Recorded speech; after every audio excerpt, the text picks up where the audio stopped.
just realized. Good afternoon, everyone. Good afternoon.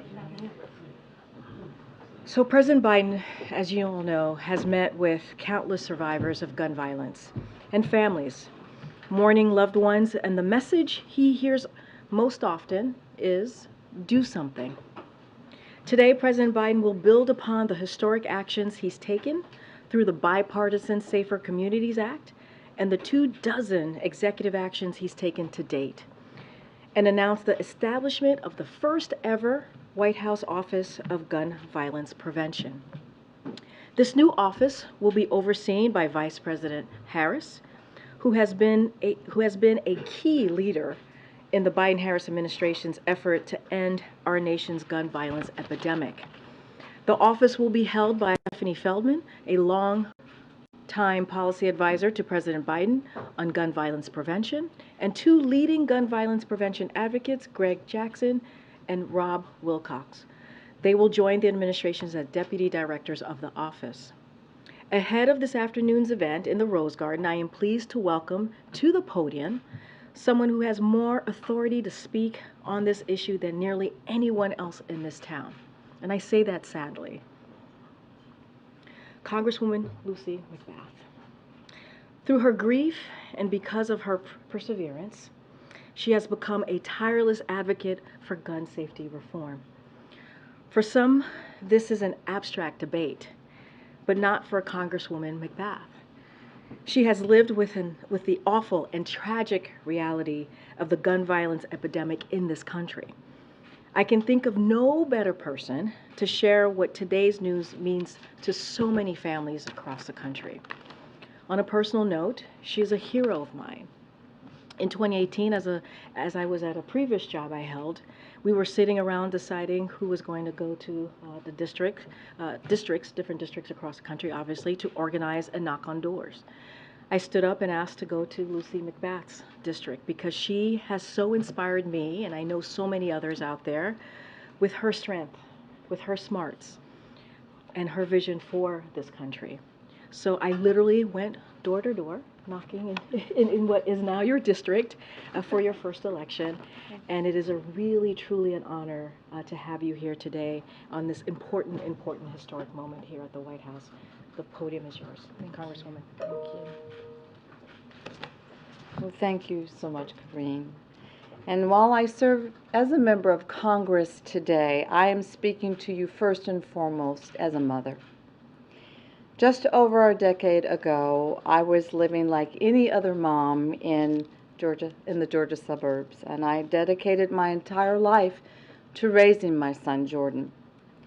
Then, on November 23rd, 2012, within the course of 3.5 minutes, a man drove up next to my son and his friends as they were parked in their car at a convenience store gas station, firing 10 rounds into the car and killing my only son. In an instant, I was robbed of every dream that a mother holds for her child. I would never send Jordan off to college. I would never see him attend his high school events. He would never graduate from high school. I would never see him get married. Nobody wants to experience what I have. But my story is becoming far too common in the United States of America. Every single day, over 100 people are shot and killed in the United States. Gun violence has no boundaries. From the suburbs to the cities to rural America, over 100 families a day are living their worst nightmare. Our kids are continually traumatized by lockdown drills, while their schools teach them how to hide behind their desks and corner themselves to shield themselves from gunfire. President Biden knows the deep pain of losing a loved one. And today, he is taking decisive action by declaring loudly and clearly, we do not have to live this way. The historic creation of the Office of Gun Violence Prevention marks a new era in the fight to keep us all safe.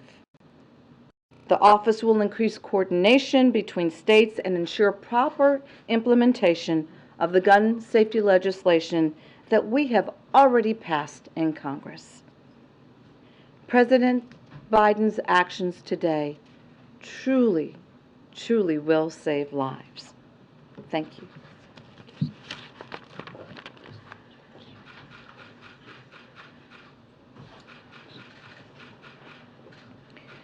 Thank you, Congresswoman. Thank you.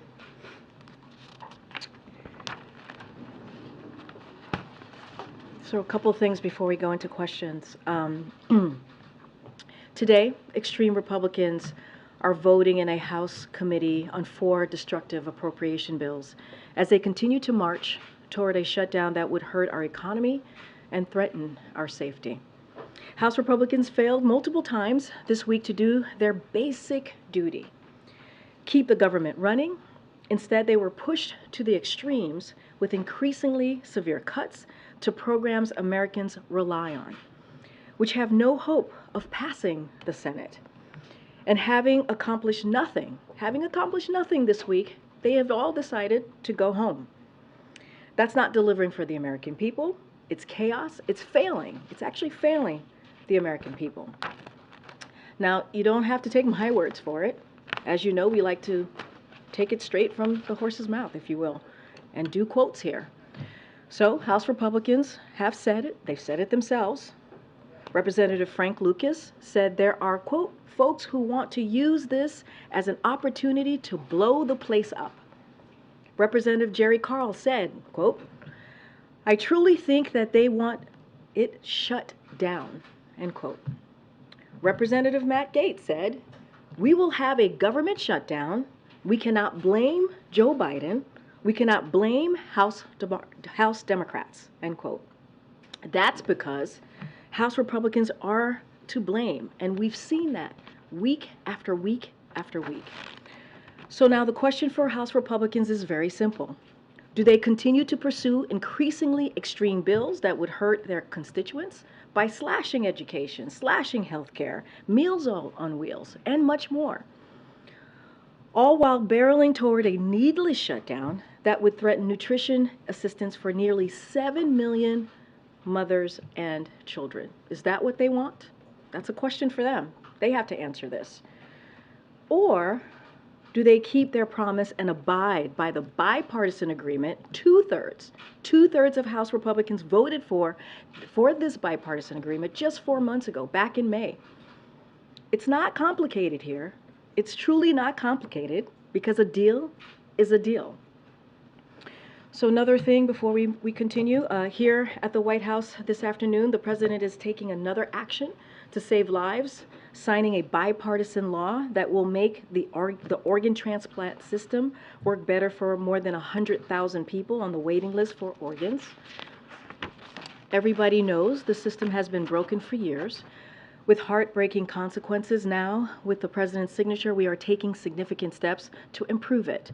The law will break up the current monopoly system, harnessing competition to allow HHS to contract with the best entities to provide a more efficient system for the people it serves. The law will also eliminate the funding cap to allow additional resources to modernize the system, which is a critical lifeline for thousands of Americans. And this will save lives by creating a more transparent and accountable system that allows more Americans to access the organ transplants that many so desperately need. And finally, on Monday, the President will host Pacific Islands Forum leaders at the White House during the U.S. Pacific Island Forum Summit taking place here in Washington, D.C.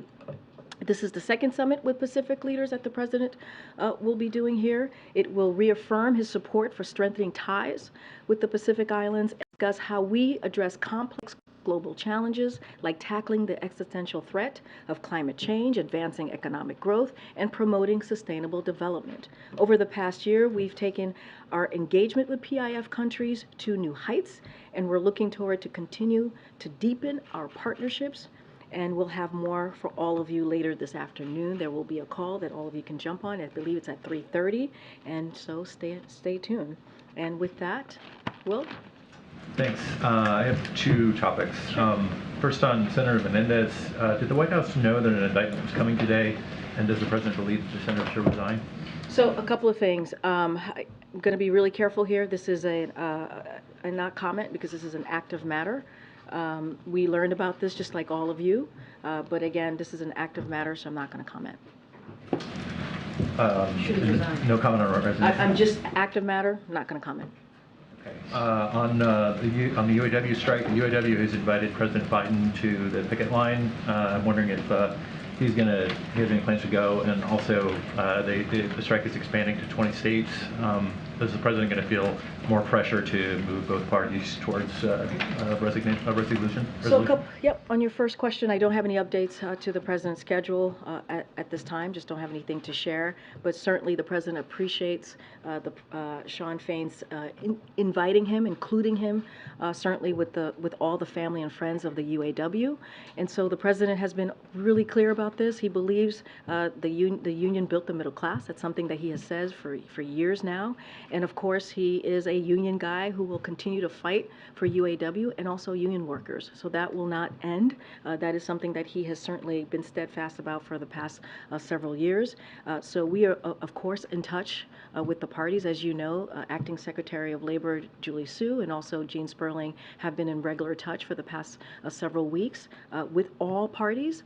Certainly, the parties continue to remain at the negotiation table, which is incredibly important. And so we've communicated to each of them the importance of continuing to work 24/7 to get to a win-win agreement, as you've heard us say many times. And look, the auto industry will remain here in America. That's what the president has been working towards, investing in that in the last 2 years. And UAW workers remain at the heart of a growing industry. And so we will do everything that we possibly can to help in any way that the parties would like us to. But again, they are at the negotiation table, and we believe that's incredibly important. I know your dad had some thoughts about our back and forth yesterday, so maybe we should try this again. Same question. Same question as yesterday. Can you repeat the question? What do you call it when 10,000 people illegally cross the border in a single day? So here's what I will say, and you heard me say this a couple times, and I'll say it again because it is the facts. On day one, the first day of this president's administration, he put forth a comprehensive immigration reform that we believe that was desperately needed for this country, right? As we know, and you've heard us say this many times before, we are dealing with a broken system, and no action was taken from Congress. And so what the president was able to do, he imposed consequences for those who do not have the legal basis to remain. And he has removed more than 250,000 individuals. This administration has done so since May 12th. And so we've taken action. The president has secured. He also secured record funding. And let's not forget, this record funding that the president fought for over the last year or so was opposed by the House Republicans. This is something that they opposed and didn't want to see. And so what it allowed us to do is actually hire about 25,000 more, bring on CBP agents, and really do something that was historic that we hadn't seen. And so a broken system, it's been broken for the past couple of decades. The last administration certainly gutted the immigration system for 4 years. That's what it did. And you had Speaker McCarthy and the Republicans in Congress who continuously take steps to undermine what is currently happening, trying to undermine getting border security. We saw that this week with the CR, where they put forth another piece of legislation to propose continuing to cut some important resources that's needed, whether it's CBP. 800 fewer CBP is what they wanted to do. 50,000 pounds of cocaine. That's what it would hurt.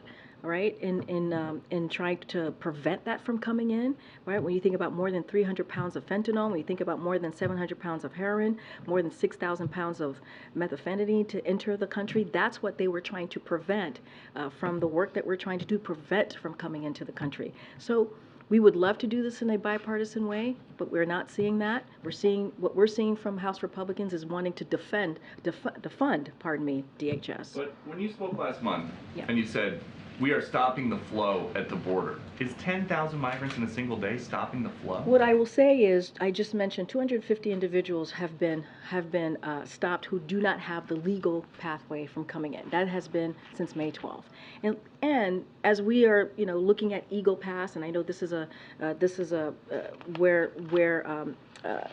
kind of the issue is at the time at the moment.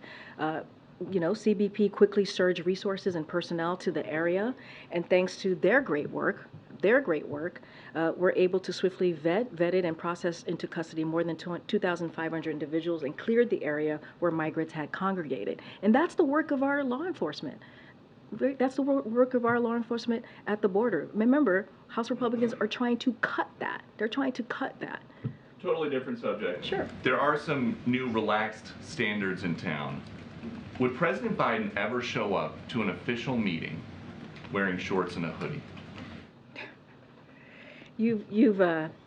I'm assuming you're talking about the Senate, when you say He was in the relaxed Senate standards. for a long time. I Used to know, be but the I just president want to of make the sure we're Senate. clear what you're talking about here. Does he think these are appropriate changes? You know the president. You've seen him for the past as vice president, as senator.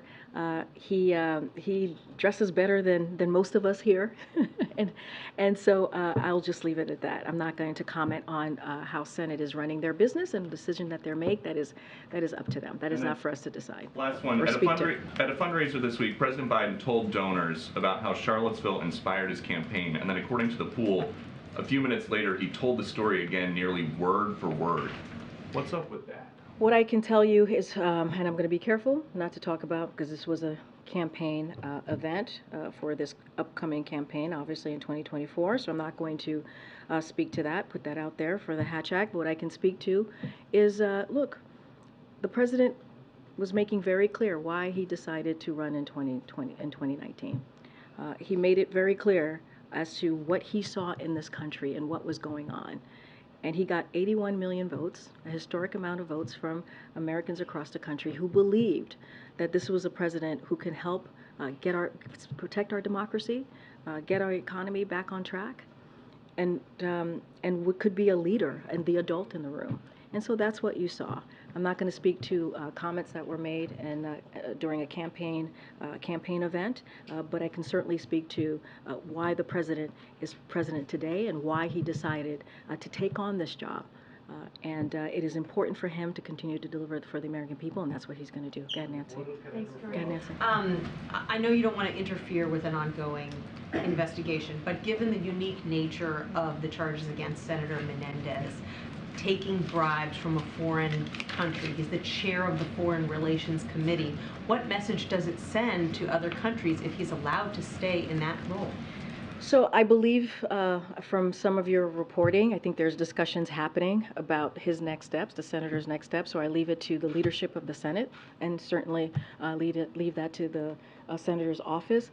I have to be really careful because it is indeed an ongoing matter, and so I cannot comment on this. But as far as his leadership role in the Senate, that is something for Senate leadership to speak to. Given that this is now the second time that he's faced really serious federal charges, would the president advise him to step down? Does he want to see him continue in the Senate? We're going to be very, very clear about this. We're not going to get involved. It is a ongoing matter, and so we're going to leave it to the prosecutors to move forward with however they see fit, but we're not going to comment. On the UAW, the initial plan was the president was going to send Julie Su and Gene Sperling to Detroit. They stayed here. Why was that decision made for them to stay here? And now, given that the strike is expanding, are there plans to now go ahead and send them to Detroit, or are they going to continue to make those conversations from here?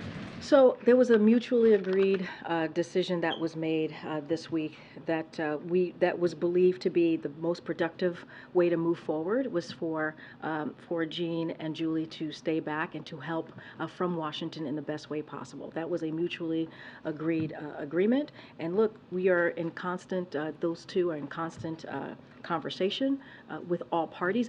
They actually spoke to the parties today, and so that certainly is going to continue. We are going to help and assist in any way that they feel necessary. But look, I think the most important thing is that they're still at the negotiation table. That is incredibly important. They have been really focused on this the last 24/7. And so I think that's important. The president has always said he's a union guy. He appreciates being called that by unions and labor leaders out there. And so we're going to do everything that we can to be helpful. But we are encouraged that they are continuing to have that conversation. Thanks, Karine. Beyond placing the blame on Congress, what's your message to federal employees at risk of going unpaid? Look, our message is this doesn't have to happen. The shutdown does not have to happen. The Republican shutdown does not have to happen. They can do their job and keep these vital programs continuing, keeping the government open, and that's our message. Our message is this should not be happening. We should not be putting American families' lives in turmoil. We should not be putting even their lives at risk, potentially, because of what this could mean for the different programs that these families and Americans need. And so all they have to do is do their job. And what they're doing is putting forth incredibly extreme partisan policies forward, and and saying, hey, we have to get this done in order to keep a deal that they made back in May. And so this should not be happening. It should not be happening. And so look, we're going to continue to be very clear. What we're saying to them privately is what we're saying to all of you publicly, is that they need to do their job. Do you know when federal workers would miss their first paycheck? So I don't have the specifics on any of that. The OMB director and OMB more broadly certainly is working on plans of what this could potentially look like if there is a shutdown, talking to the different agencies. So that is certainly in progress right now. Just don't have any specifics on payments or what that would look like. And then your announcement today on the gun violence Office of Prevention of Gun Violence. That has been something advocates have been pushing for years. Why do you think it took so long? Look, here's the thing. As you know, there was the bipartisan piece of legislation that the president was signed, and it was the first major piece of legislation on gun violence that was able to move forward in 30 years. The president did 24 executive actions because he took this seriously. He called the gun violence in this country an epidemic.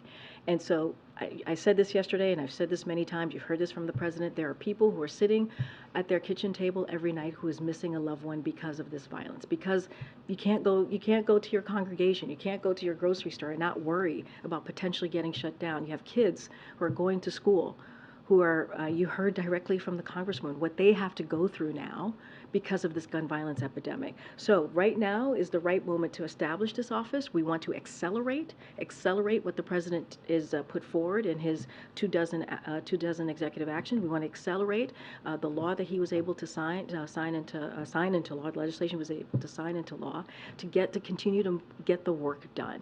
And so this was the right time to do that. But let's not forget the work that the president has done the last 2 years to get us to where we are. But more work needs to be done. He's not going to stop calling on Congress to continue to do the work that they need to do to protect our families from gun violence. But this is an opportunity to accelerate what the president has been able to do to protect communities, to really deal with gun violence, and that's what the importance of this office is. Thanks, Karine. Did President Biden and other Five Eyes leaders raise their concerns about Canada's allegations of Indian involvement in the murder of a Canadian citizen at the recent G20 meeting? So I know that National Security Advisor spoke to this yesterday, and I know there's been some new reporting. I don't have anything to certainly and this is something that Jake said himself. You know, he was not going to comment about private diplomatic conversations. I'm not going to do that either. You know, just following what the National Security Advisor said, and so. Just not going to comment on that. Obviously, you know, we are deeply concerned, as he said as well, and so what the Prime Minister has referenced here, the Prime Minister of Canada, and so we remain in regular contact with the Canadian government and Canadian partners, but of course, I'm just not going to comment on diplomatic conversations from here. Jake did also say that the issue was being raised at the highest levels with the Indian government. Can you tell us if that's if you're staying in regular contact with them about this as well? So we have engaged, as Jake said, our National Security Advisor, with the Indian government, but certainly we're not going to get into our private diplomatic conversations, as he said as well. But yes, there has been conversations with our partners in the Indian government, as Jake stated yesterday. In another realm of diplomatic conversations, can you say whether or not President Biden promised President Zelensky yesterday that the U.S. would provide the weapons known as ATACMS? So again, with this, I'm just not going to confirm the reportings that are out there. Look, and Jake said this as well while he was here. The president has long said in the past that ATACMS are not off the table, but I just don't have anything new to announce. But look, I will say this more broadly, is that what we saw yesterday, this bilat between the two leaders, between President Zelensky and President Biden, was really important. It sent a strong signal to the world that we will continue to support Ukraine. And let's not forget, we also announced a significant weapons package yesterday to continue to show that support that we have to Ukraine. To support their counter offensive and strengthen their air defenses against Russian attacks, which is our fourth package, as you know. So we're going to continue to show our support for Ukraine with these security assistance, and so that is our commitment. We will be there as long as it takes. I just cannot confirm those reports. Back on the auto workers strike, there's been some behind-the-scenes talk about a loan or grant program to help the auto suppliers. Is there any movement on that? And if a program would happen, could that be potentially affected by a government shutdown? So look, there's negotiations happening right now. I'm not going to get into the details of the negotiations at this time. I'm going to let them we're going to give them the space. I'll let them have the conversations. We are encouraged that they continue to be at the table. I'm just not going to go point to point on what's being discussed or what's being put forward. Is there any discussions in the administration about helping the suppliers as this strike continues? Don't have anything to share at this time from how we're going to potentially move forward. What we are encouraged of is that they are continuing to stay at the table, and that's what we want to see. And so I'm not going to get into hypotheticals at this point. Go ahead, Karen. Thanks, Karine. A possible government shutdown would coincide with the restart date for federal student loan payments that starts on October 1st. Is there any consideration right now to pushing that date back if there were a shutdown? It's a really good question. We are, right now, OMB is having those discussions with agencies at the moment to see how to move forward if there is a potential shutdown. Don't have the specifics of what the different programs, like the student loan program that the different parts of it that we've announced is going to look like, because those conversations are just now happening. Can you say from the White House how worried you would be if there were Education Department employees furloughed, who would obviously be a part of this, but if there was a shutdown and those employees weren't there, how concerned would you be that this would not go smoothly then, starting on October 1st? So look, as you know, the student debt relief program the president put forth is incredibly important to him, right? It is something that he believed, the reason he put it out there was to make sure that the breathing room, especially coming out of the pandemic, and so it was clearly part of his economic policy to make sure that we don't leave anybody behind, especially again as we're coming out of this pandemic. Don't want to get too far into the weeds into this because again these conversations are just now starting that OMB is having, so don't want to get ahead of that. But certainly we're looking into it, we're planning accordingly. Yes, Karine, also on the shutdown, you mentioned yesterday that potentially food safety would be under threat in the shutdown. I understand in previous years USDA has considered those sorts of inspections as essential. Is there something else that you think will change that would make it non-essential? So those conversations are happening as to what the effects might be, right, to those certain programs and how these agencies are going to move forward. I don't have anything more to share. Certainly, I laid out what the impacts would be for a shutdown, because it's important for the American people to know what this means with this Republican shutdown that they're certainly seeming to barrel forward with, but just don't have any specifics on that. Again, OMB is having these conversations with agencies, and so to look to see, to try and figure out how this is going to affect Americans across the country. Okay. Yeah, Karine, thanks. Can you expound on what the president is doing and what he will be doing to avoid a government shutdown? I understand you all have been saying that Congress needs to do its job, but surely the president must want to do something to avert this. And is there a possibility that he would at all alter his travel schedule next week? Look, I don't have anything to speak to on the president's travel schedule, but the president did his job. He did. He helped broker a bipartisan agreement back in May to move forward with a budget that, as I mentioned, 2/3 of Republicans voted on. He did his part. So a deal is a deal. This is not something we can fix. The best plan is to not have a shutdown. The best plan is for House Republicans to stop their partisan political play and not do this to hurt Americans across the country. That's the plan. The plan is for them to actually do their job. The president found it so important, right, to make sure that there was a bipartisan budget agreement that he did. He helped broker that. And again, a deal is a deal. And so there should not be a shutdown. There should not be a shutdown. They should keep their promise, not just to the president, but to the American people. And so, this is for them to fix. This is something that House Republicans have to fix. And then I'll go back. A couple of things I'd like to follow up on. First of all, when you referenced the signing of the organ donation, if we had coverage of the signing of the organ donation, that would certainly expand attention to that important issue. So just as an ongoing request that coverage of bill signings would be. I appreciate that. Yep. Following up on the UAW and so forth, isn't it an acknowledgement that the offer to send Julie Sue and Gene Sperling was a misstep because they have not gone, and you want to give this space? No, I don't think I wouldn't call it a misstep, because I said it was mutually agreed upon that they would stay back as they continue to have their conversation. And when I mean they, meaning the parties who are a part of this negotiation process, obviously the big three and UAW. And so wouldn't call it a misstep at all. I mean, again, it was a mutually agreed that it would be most productive for Gene and Julie to stay back and do the meetings and from Washington D.C. Now, let's not forget, this is something that they've been doing for the past several weeks. It's nothing new, and so we appreciated that. Again, mutually agreed. And so, if there's travel that needs to happen, we'll certainly assess that when the time comes. But what is the most important thing here? What is the most important thing is that all parties continue to have this conversation and to continue to negotiate, and that's, I think, what is the most important part of this. Following up on Peter's comment about the fundraiser for, we all understand these are off camera. We were not witnesses to that except for the president to retell a story. We've all heard him tell many times in full.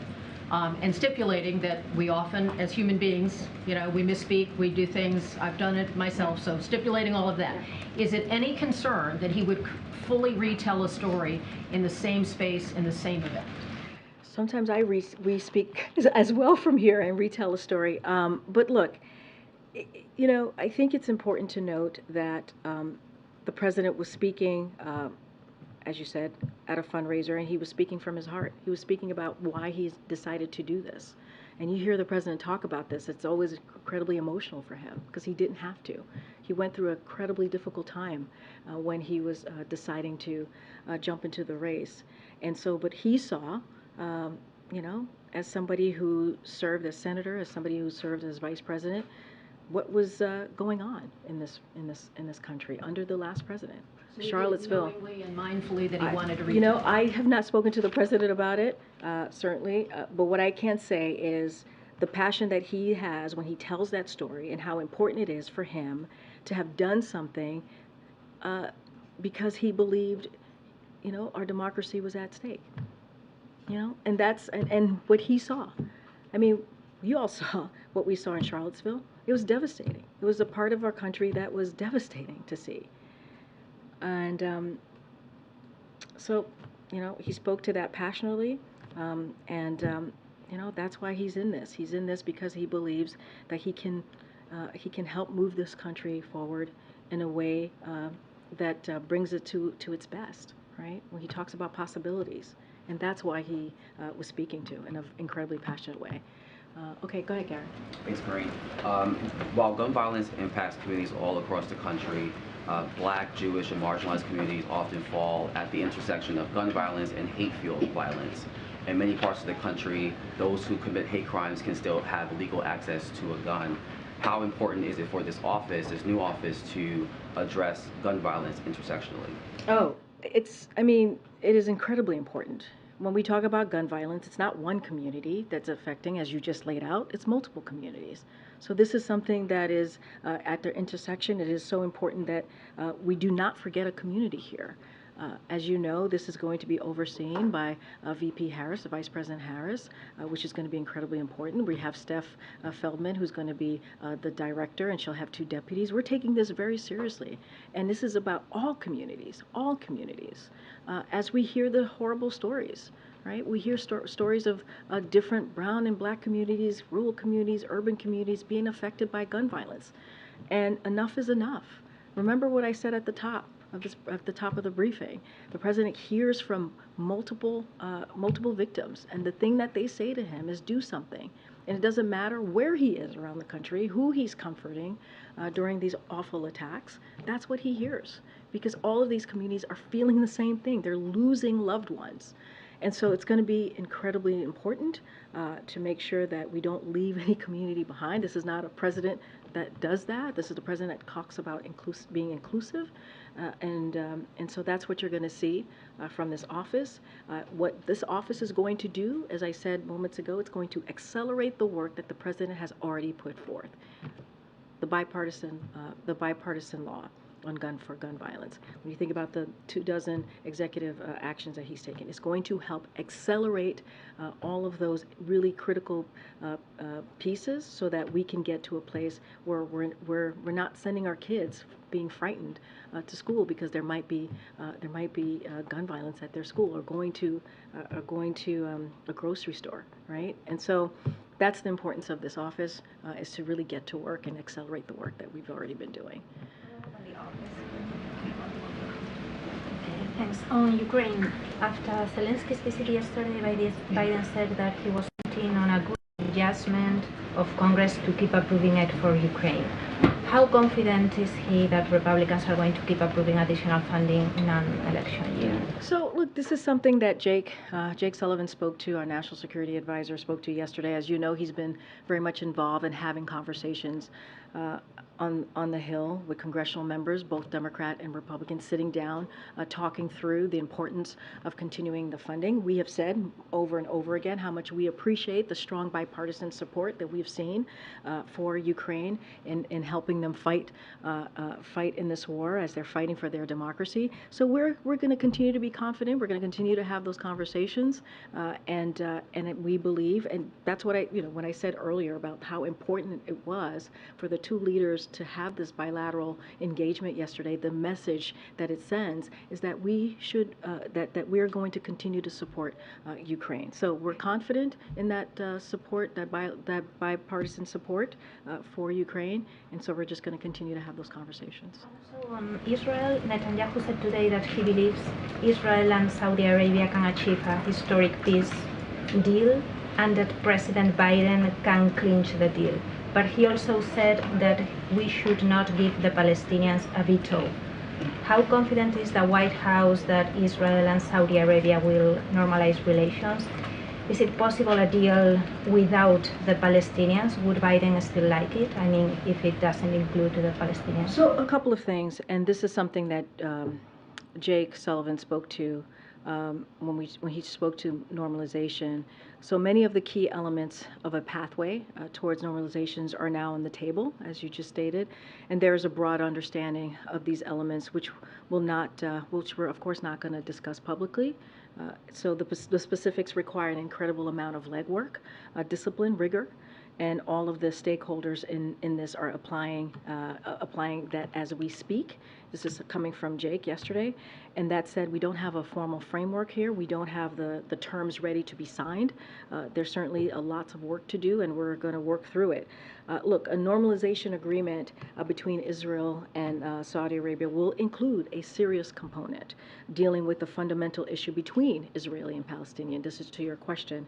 But I certainly don't want to get ahead of a process. There's a lot of legwork to be done, and don't have a formal framework. And so we're going to work through it, and certainly not going to get into the specifics from here. Thank you, Karine. Just to follow up on the new office on preventing gun violence, I was wondering if there's an international component to the scope of this new office. For example, will it be able to help curb the trafficking of illegal guns to Mexico from bordering U.S. states? So our gun policy has always been comprehensive. And of course, this office is going to continue to talk to and be in regular contact with NSC and Homeland Security team. And so we're going to do everything that we can to combat international trafficking and smuggling as well. And so this is a comprehensive approach, and that we're going to certainly move forward with. Okay, and just really quickly, a quick confirmation, if I may. Our sources say that U.S. and Chinese officials are still working towards a Biden-Xi meeting in San Francisco on the sidelines of APEC in November. Can you confirm that? I don't have anything more to what the president has shared on this. I think most recently may have been Camp David when he was asked this question. I don't have anything to share on a potential meeting or details on that. Surely, if that were to happen, we would certainly share that with all of you. Yeah, John. Thanks a lot, Karine. Follow up in regards to the gun violence prevention office that the president will announce in a few moments. Why can't the Domestic Policy Council do the same work that this new office is setting up? Can you explain what the Domestic Policy Council does versus what this new office will do, and if there is any overlap between those two offices? So look, this office is going to implement and expand upon the key executive actions, right? It's going to zero in and focus on those key executive actions, get that moving, accelerate that. And also the legislative action. That is what it's going to do. And look, I said it, the president has said it, you're going to hear from him in a few moments, and the vice president. This is an epidemic. Gun violence is an epidemic in our country. And so we need to do everything that we can, and we believe having this office is going to be, is continuing to show the president's commitment, but it's going to be incredibly important in pushing what the president has put forward. And that's what you're going to see. And I think having it separate and apart from the DPC shows our commitment, yes, but also shows that we are taking this an extra step, right? An extra step on how seriously we're taking it and how important it's going to be. So this is the president saying he wants to save more lives. This is what we're going to try and do. We're going to continue to see what we can do to save more lives. And then a separate question in regards to President Zelensky's visit to Washington yesterday. He was up on Capitol Hill. He met with members of both parties. From what you've heard, was he able to change any minds, particularly those House Republicans that are opposed to providing any additional aid to Ukraine? So I'll leave that to the House Republicans to speak to. Their meetings with the President Zelensky, as you know, he met with them and shared, certainly his, when he speaks about this, as he's dealing with this, he speaks about it in such a passionate way. And when President Zelensky speaks, people listen because he knows what he's going through every day, with his country's going through, the people in his country is going through, and we have said how bravely they are fighting for their democracy and for their freedom. So that's up to House Republicans to speak to, or House congressional members to speak to. What we can do is continue to do what we showed yesterday, right? We announced another security assistance. Again, you saw the bilateral engagement between the two leaders, which we believe showed our commitment to Ukraine. You heard from the president at UNGA speak to this in a very forceful way, what this means if we were not to continue to support Ukraine. And so the president's going to continue to speak very forcefully to show how much he supports Ukraine, but that is up to Congress. But with all of that said, We appreciate the bipartisan support that we have seen for the funding for Ukraine, and we are optimistic that that's going to continue. One more. Great. Thank you, Karine. Good to see you, So- Christina. It's been a while. Yes, it has been. Thank you for taking my question. Absolutely. If there is so much at stake in case of a government shutdown, is the president willing to support or even broker negotiations between more moderate Republicans and Democrats to help Leader McCarthy avoid the shutdown? Is there any chance for bipartisanship here? So look, Christina, I appreciate the question, really do. And I'm just going to reiterate what I said moments ago. This is something for House Republicans to deal with. It is their job. It is one of their basic duties to keep the government open. It truly is. And instead, they're going in a very bipartisan way, in extreme ways, in putting forth policies and CRs that's going to hurt American families. The president did his job, right? He helped broker a bipartisan legislation that 2/3 of that legislation was voted by Republicans. And so a deal is a deal. They need to stick to what they agreed upon, what they themselves voted on. And so that is for Speaker McCarthy to figure out how he's going to move forward here. But this is for them to fix. This is for them to fix. So I'll leave it there. Have a great weekend, y'all. I'll see you on Monday. Thank you.